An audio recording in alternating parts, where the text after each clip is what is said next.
Okay, in order to replace the glass of the door, you will need to take off the door from hinges.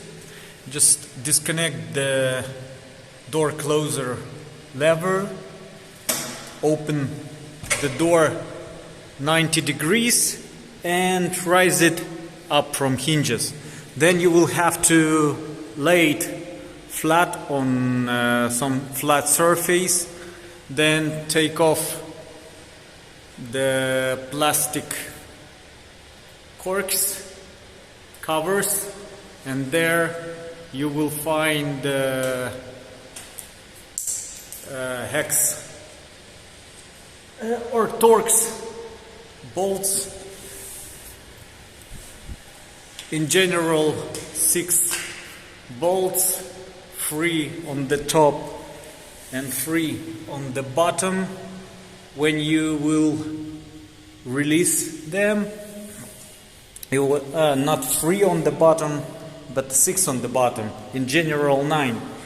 When you release them, you will be able to take off the handle profile and the glass will be able to slide out. So you will slide out the old glass and put in the new one. There is a possibility that you will need some silicone.